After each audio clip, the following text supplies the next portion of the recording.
Hello, good evening. Today we are here to discuss more about Huntington's disease counseling, which is a common scenario encountered by the candidates in PACES scenario station 4. So we are here to discuss about it some points and to know about any hidden agendas or any concerns and how they should be dealt with. Okay, so the scenario goes like the husband is recently diagnosed with Huntington's disease, take any name XYZ, or your task is to talk to the wife and explain her the diagnosis and answer any concerns or queries she might have. So that's your task. All right. So you have some time outside. I would advise to make some headings before entering the room of your approach. It's always better because in the in the exam stress we often forget what they're to talk about next. So it's always better to make the headings at least on the paper. So your approach, it should start with introductions first, as obvious. So first you introduce yourself, like, hi, my name is Dr. ABC, for example. I'm the doctor in this particular department, which will be given in your scenario. And after introducing yourself, you confirm the identity of the other person. Like in this scenario, she's the wife, you're talking to the wife. So you ask him, are you wife of Mr., for example, John? Are you wife of Mr. John, who is 45 years of age? So she'll probably say, yes, I am. So, after confirming the identities, in such scenarios where you are breaking bad news or where you're telling about a serious diagnosis, it's better to avoid asking about pleasantries like how was your day, and all these things. So it's just maintain a neutral posture. So then, after introductions, you ask the permission for the communication, which is going to be ahead. Like, we are here to discuss more about your husband's condition today. Are you okay with it? Is that okay? So she'll probably say yes. That's okay. So, all right. After telling her that, I would advise you should avoid asking that does she want anybody to be present here with her? Okay, because then the confidentiality of the patient would be compromised. So, if you're talking to a relative of the patient, avoid asking for anybody else. After that, you ask about knowledge and expectations. Okay, it's important to ask about expectations as well because there are marks for it. Okay, so she may say to you that, yes, my husband is already, he's having some problems, like he's having memory problems, or he's having mood problems or movement problems. So we are here, we did some test, and today I'm here to take the result. Okay. So she may say something like that. Okay. So it's always advisable to give a warning shot. You don't want to give a shock to the patient by just simply uttering any statement. So you give a warning statement first that the news I have is not as we expected. Then you just take a pause. The wife may ask, what do you mean by that? So then you begin with your main task. Okay, your husband is suffering from a condition called as Huntington's disease. Have you heard about it before? Because as we already know that this is a familial condition, and often this is a possibility that someone else in the family may also be suffering from the same disease. So she may also already know something about it, and she doesn't want, maybe it's a possibility that she doesn't want to know about the disease because she already knows, as there is already a patient, and she wants to know more about the management.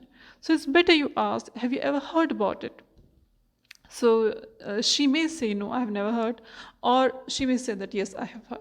Okay, so if she says no, then you ask her, do you want to tell me more about it? It's always better to, before pouring out the information, just ask if she's willing to take the information. So, do you want me to tell you more about this disease? So the wife may say, yes, just tell me more about it, please. So, in that scenario, you just start with explaining about the diagnosis. Okay, so it's better to make a brain diagram because it's affecting the brain cells mainly, and you tell her in brief. So, but before starting, it's always better to give a disclaimer in the beginning that if at any point of time she does not understand any term or she does not understand what I'm telling you, she must stop and tell me, and she must stop me right there and ask me to repeat. Okay, she must not wait for me to finish, and then she tells me, no, no, no, I didn't get anything from the beginning, just start from the beginning again. Okay, so it's better to give a disclaimer first that please, if you have any doubt at any time, just stop me and ask me to repeat it. Okay. All right, so that's after giving this disclaimer in the beginning, you start with your task, main task, that is the Huntington's disease. So you begin. Okay, as I told you, you begin with the diagram. After making this diagram, you tell the patient that this is a rare genetic disorder. Okay, it runs in the family, and it causes degeneration, or it damages the brain cells of a person.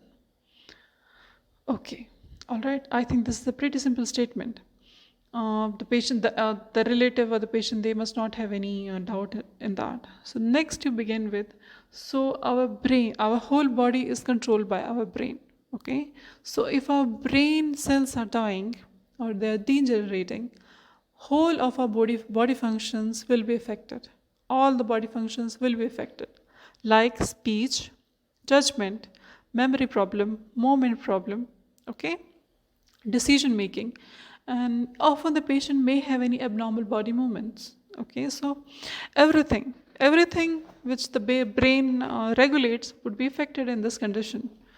So now that's pretty scary. Okay, so the wife may tell you that, but my husband looks fine, he just had this moment problem or just this memory problem, how can you say such severe things? So you may say that it begins gradually, but with time it only progresses, and unfortunately, there is no way to stop it. Okay, so these are few of the possibilities which you might have. And you, as you mentioned earlier, that your husband is beginning to show these signs and symptoms. Okay, so now after giving all these serious things, the wife or the surrogate, they must act very drastically. I mean, like, oh my God, what is this? I was not expecting this. How can you say all these things? Are you sure this is my husband reports? So during all these times, you have to be very patient, okay, and kind and sympathetic.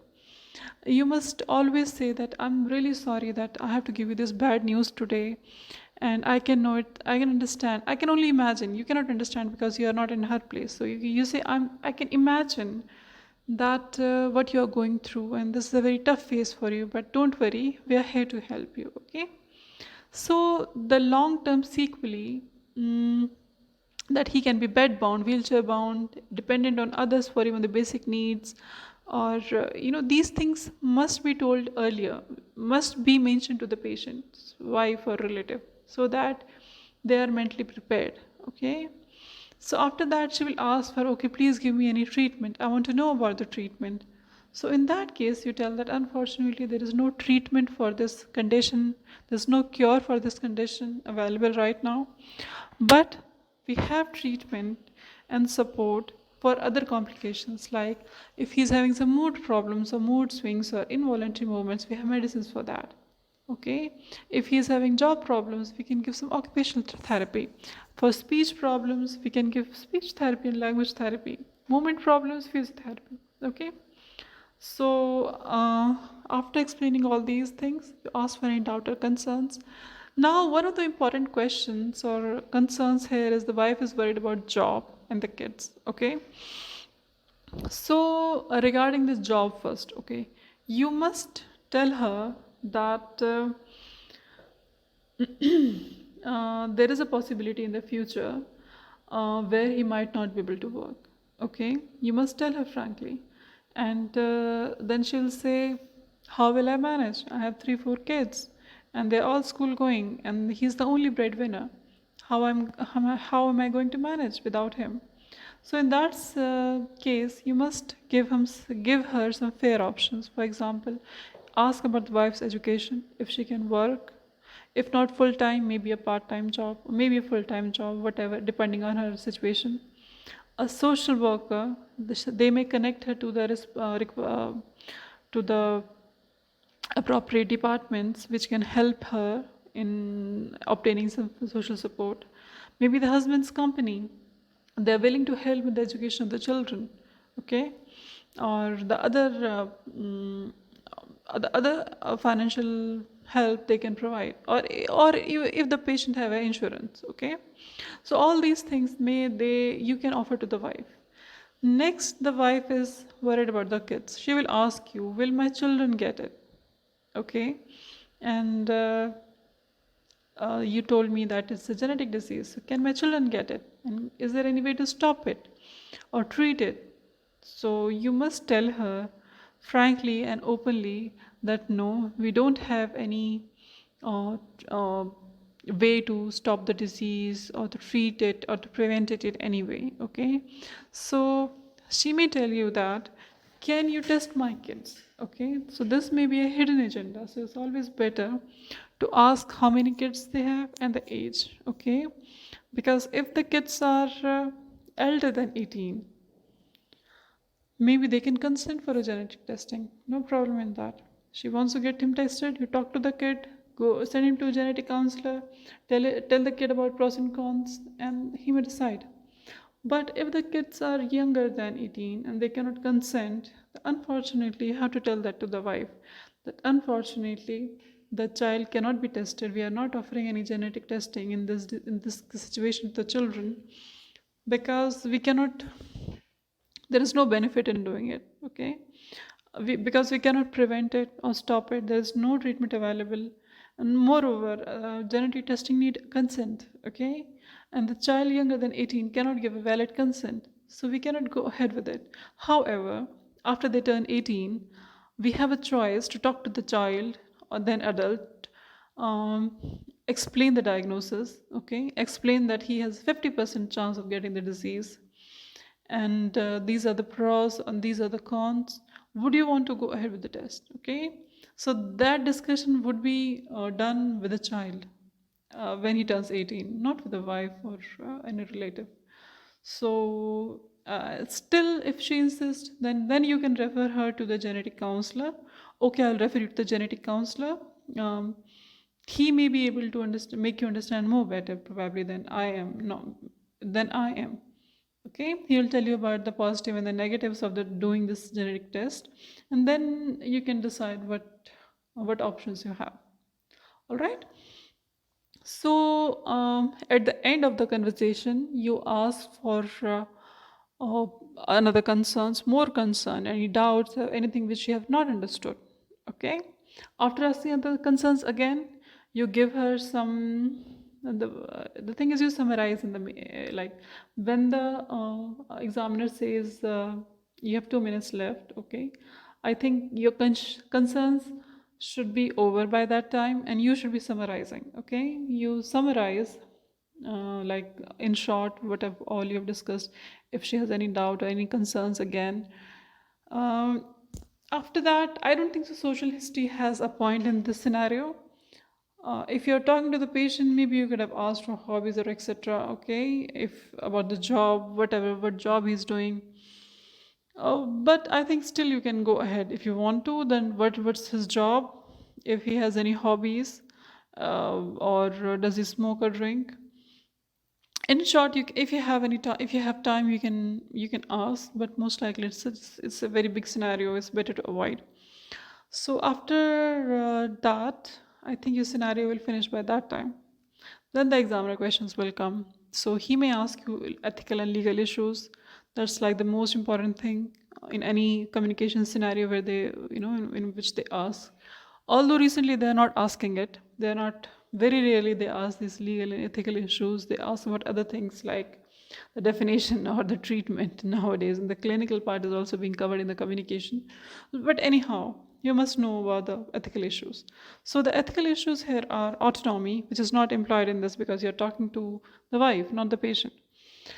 So next is beneficence, non-maleficence, and justice. Okay, now the legal issues. Legal issues, the confidentiality comes in the beginning. Okay, and apart from that, genetic counseling, and I think they are the only legal issues in this scenario. Mm, yeah. So that's the approach in short about this Huntington's disease. If you have any doubt or any questions, you can just leave in the comment box. Thank you.